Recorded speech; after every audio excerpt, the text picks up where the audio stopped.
নমস্কার, তন্দ্রা লিটল ওভেনে আপনাদের সকলকে স্বাগত। আমরা তো কচু অনেক রকম ভাবে খাই, আর অনেক রকম কচুই পাওয়া যায় বাজারে। আজকে আমি গাটি কচু দিয়ে একটা রান্না করব। এই রান্নাটা করা একদম সহজ, যে কেউ পারবে করতে, আর খেতে অসাধারণ লাগে। আমি আজকে করছি, আপনাদেরকে দেখাচ্ছি গাটি কচুর জবরদস্ত। এই রান্নাটা এতটাই সুস্বাদু হয় যে লোকে মাছ মাংস ফেলে খাবে। আসুন তাহলে দেখিনি কিভাবে করতে হবে এই রেসিপিটা। এখানে কিছু গাটি কচু আছে। এই গাটি কচুগুলি দিয়ে আজকে আমি আপনাদের রেসিপিটা দেখাবো। প্রথমে কচুর খোসাগুলি আমি ছাড়িয়ে নেব। ছাড়িয়ে ছোট ছোট টুকরো করব, করে ভালো করে ধুয়ে নিয়ে আসছি রান্নাটা করার জন্য। কচুগুলি ভালো করে ধুয়ে কেটে নিয়ে এসেছি। এবার এই কচুগুলির সঙ্গে আর যা যা লাগবে সেগুলো বলছি। এখানে আছে পেঁয়াজ, টমেটো, রসুন, আর আছে একটা আলু। এই দিয়ে করব, আর যা যা লাগবে সেটা আমি পরে বলছি। প্রথমে মিক্সিং জার একটা নিলাম, নিয়ে সেখানে আমি এই রসুনের কোয়াগুলি দিয়ে দিলাম। 8-9 কোয়া রসুন আছে। আর পেঁয়াজটা দিলাম কুচি কুচি করে কেটে, আর টমেটোটা টুকরো টুকরো করে দিয়ে দেব। দিয়ে তার সাথে কাঁচা লঙ্কা দেবো একটা, দিয়ে আমি একটা ফাইন পেস্ট তৈরি করে নিয়ে আসব।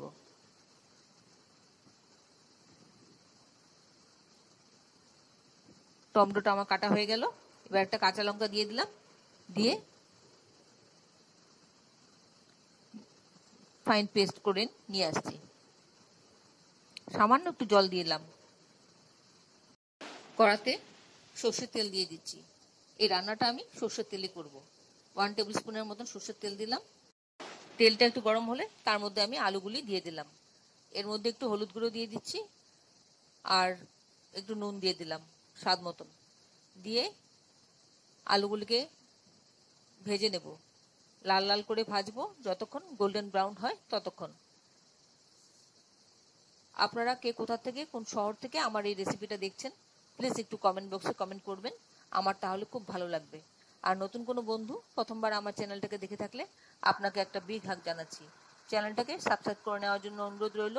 পাশে বেল আইকনটা অ্যাক্টিভেট করে নেবেন, যাতে পরবর্তী আমার সমস্ত রেসিপি নোটিফিকেশন সবার আগে আপনার কাছে এসে পৌঁছে।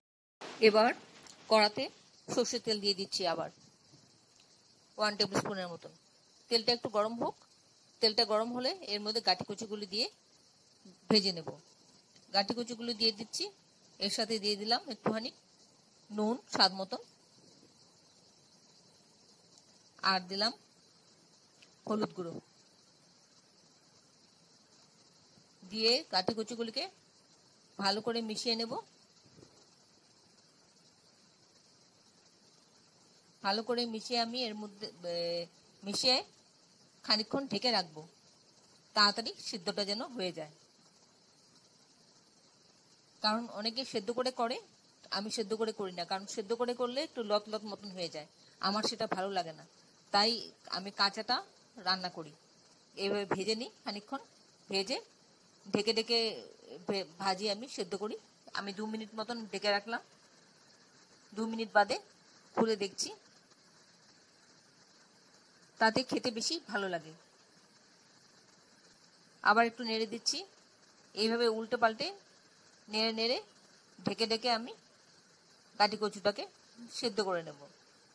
মোটামুটি যখন সেদ্ধ হয়ে যাবে, এই ধরুন 80% মতন, তখন আমি কচুগুলিকে তুলে নেব। আর যতক্ষণ 80% মতন সেদ্ধ না হয় ততক্ষণ আমি এটাকে ভেজে ভেজে ঢেকে ঢেকে সেদ্ধ করব। এবার ওই তেলেতেই আমি দিয়ে দিচ্ছি এই যে পেস্ট একটা তৈরি করেছিলাম,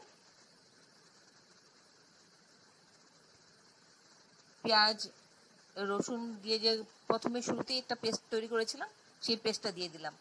আর দিয়ে দিলাম একটা তেজপাতা, আর দিচ্ছি নুন, আদা বাটা 1 টিস্পুন, হলুদ গুঁড়ো 1/2 টিস্পুন, শুকনো লঙ্কা কাশ্মীরি মির্চ মেশানো একসাথে আছে, সেটা আমি 1/2 টিস্পুন দিলাম। দিয়ে ভালো করে মিশিয়ে নিচ্ছি। আপনারা যারা শুকনো লঙ্কা পছন্দ করেন, বেশি করে ঝাল খেতে পছন্দ করেন, তারা আপনাদের মতন করে দিয়ে দেবেন। ভালো করে মশলাটা কষিয়ে নিচ্ছি। মশলাটা ভালো করে কষানো হয়ে যাবে যখন, কাঁচা গন্ধটা পেঁয়াজের চলে যাবে, ততক্ষণ পর্যন্ত অপেক্ষা করব। আপনারা যারা এখনো পর্যন্ত আমার চ্যানেলটাকে সাবস্ক্রাইব করেননি, ঝটপট সাবস্ক্রাইব করে নিন।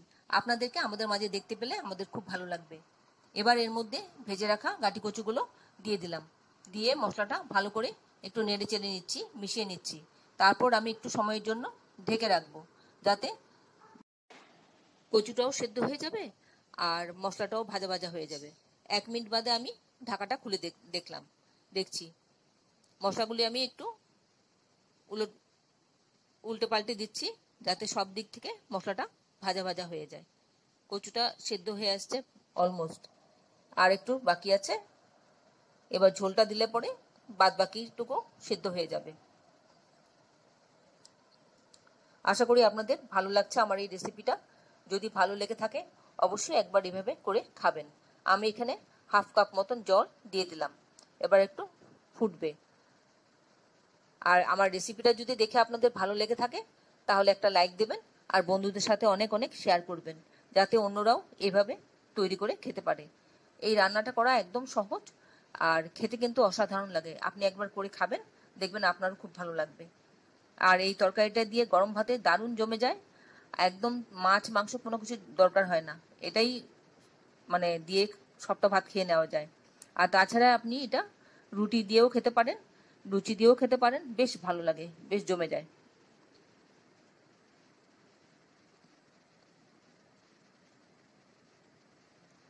ঝোলটা আস্তে আস্তে ফুটতে শুরু করেছে। আমি এবার তেজপাতাগুলো সরিয়ে নিচ্ছি। তেজপাতার আর বিশেষ দরকার নেই। উপর থেকে আমি একটু গরম মশলা দিয়ে দিলাম। আর আমার রান্নাটা অলমোস্ট হয়ে এসছে। আর একটু নাড়াচাড়া করব 1 মিনিট মতন গরম মশলাটা দিয়ে তারপর আমি স্ট্যান্ডিং টাইম দিয়ে প্লেটিং করে নেব। এতক্ষণ ধৈর্য ধরে আমার এই রেসিপিটা দেখার জন্য আপনাদেরকে অসংখ্য অসংখ্য ধন্যবাদ। আপনারা সকলে ভালো থাকবেন, সুস্থ থাকবেন, ঈশ্বরের কাছে এই কামনা করি। আর এই ধরনের নতুন নতুন রেসিপি দেখতে আমার চ্যানেলটাকে সাবস্ক্রাইব করে নেবেন। পাশে বেল আইকনটা অ্যাক্টিভেট করে নেবেন, যাতে পরবর্তী আমার সমস্ত রেসিপি নোটিফিকেশন সবার আগে আপনার কাছে এসে পৌঁছয়। আর আপনার যদি কোনো প্রশ্ন থাকে আমার এই রেসিপি সম্পর্কে, অবশ্যই কমেন্টসে লিখে দেবেন। আমি আপনাদের প্রশ্নের উত্তর দিয়ে দেব। রান্নাটা অবশ্যই একবার করে খাবেন। খেয়ে কেমন লাগলো কমেন্টসে জানাতে ভুলবেন না। আমি আপনাদের কমেন্টসের অপেক্ষা করি। আপনাদের কমেন্টস করতে আমার খুব ভালো লাগে। তাহলে ভিডিওটা আজকে এখানেই শেষ করছি। আবার দেখা হবে আপনাদের সাথে পরবর্তী অন্য কোনো এক রেসিপিতে।